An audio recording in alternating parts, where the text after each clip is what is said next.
My sister held a gun at me and said sign the papers, or else my dad stayed quiet. I did not. Hi, my name is Ryan.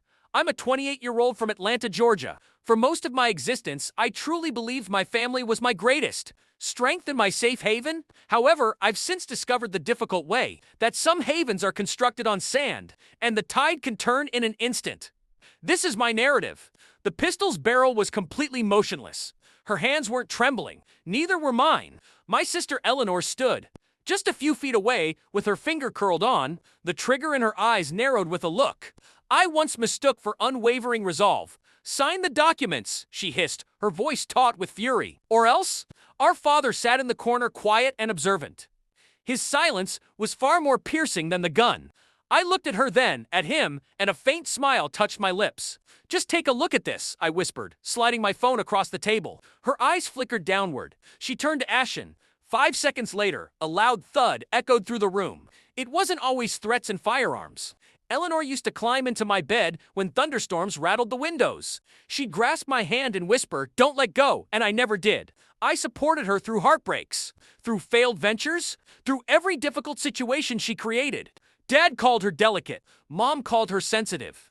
I called her my sister. But delicacy can sour into envy, and envy, if left to rot, becomes greed. When our mother passed away, her will split everything evenly. The house, the business shares the inheritance. It was equitable and balanced. But equitable was not enough for Eleanor. Not with Dad, whispering in her ear, persuading her that I was manipulating, controlling, and stealing from them. Soon the whispers turned into schemes, and the schemes led to tonight.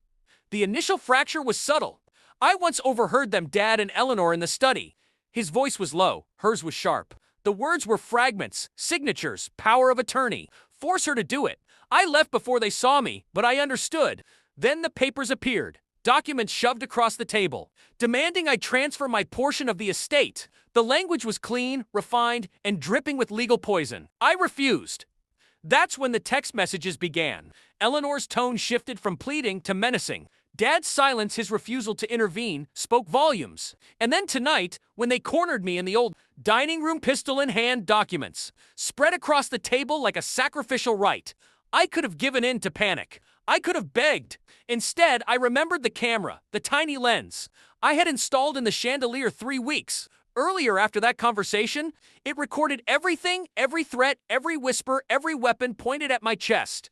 And not only did it record, it streamed live to a secure drive, directly to my lawyer and to the police. So when Eleanor raised that gun, convinced power was finally hers, I was calm. I didn't need to oppose her strength. I only needed to reveal the truth. The plan was straightforward. First, evidence. Every threatening text she sent, every document. She tried to force on me every word.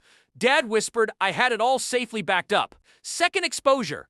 The moment she produced that gun, the recording went live. A silent witness they couldn't silence. Third, timing. I waited until she believed she had me trapped. Until she was sure fear would compel me to act.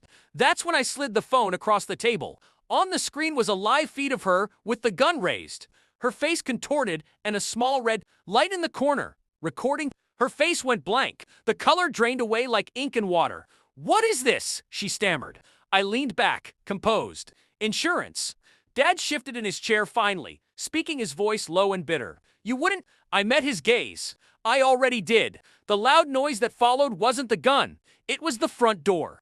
Police boots hitting the hardwood floor. Voices shouting commands. Guns drawn, not at me, but at her. Eleanor froze, weapon still in hand. The officers moved swiftly, disarming her and forcing her to the ground.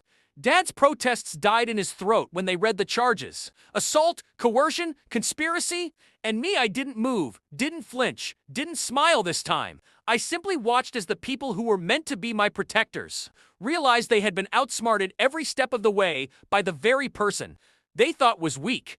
Later, when the house was silent and empty once more, I sat alone at the table. The papers were still there, unsigned.